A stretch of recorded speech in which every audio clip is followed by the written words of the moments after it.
রাত গভীর। নিশান হারিয়ে গিয়েছিল বৃষ্টির মধ্যে। গুগল ম্যাপও কাজ করছে না। চারপাশে শুধু কাদের রাস্তা আর ঘন জঙ্গল। হঠাৎ সে একটা গ্রাম দেখতে পায়। নামফলকে লেখা চাঁদপুর গ্রাম। কিন্তু অদ্ভুত ব্যাপার, গ্রামে কোনো আলো নেই, তবুও কিছু ঘর থেকে ধোঁয়া উঠছে। নিশান ধীরে ধীরে ঢুকে পড়ে গ্রামে। কেউ নেই রাস্তায়, শুধু বাতাসে একটা অদ্ভুত ফিসফিস শব্দ। চলে যা, সে ভাবল হয়তো বাতাসের শব্দ। হঠাৎ একটা ঘরের দরজা খুলে যায়। ভেতরে একজন বৃদ্ধ বসে আছে। বৃদ্ধ খুব শান্ত গলায় বলে, তুই এখানে কেন এলি? নিশান বলে, রাস্তা হারিয়ে ফেলেছি।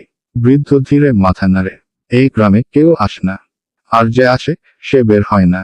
ঠিক তখন বাইরে কুকুরের ডাক থেমে যায়। একদম নীরবতা। বৃদ্ধ আবার বলে, তুই কি খেয়াল করেছিস এখানে কোনো ছায়া নেই? নিশান চমকে গিয়ে বাইরে তাকায়। সত্যিই, তার নিজের ছায়া নেই। হঠাৎ গ্রামের সব ঘরের দরজা খুলে যায়। ভেতর থেকে কেউ নেই, শুধু পুরনো চেয়ার আর দুলতে থাকা দড়ি। ফিসফিস শব্দ বাড়তে থাকে, থেকে যা, থেকে যা। নিশান দৌড় দেয় বের হওয়ার জন্য, কিন্তু রাস্তায় আর নেই, শুধু ঘর আর ঘর আর ঘর। আর প্রতিটা ঘরের ভিতর থেকে তার নিজেরই কণ্ঠ শোনা যাচ্ছে, চলে যা। শেষে সে ক্লান্ত হয়ে পড়ে যায়। শেষ মুহূর্তে সে দেখে গ্রামের সাইনবোর্ডটা বদলে গেছে।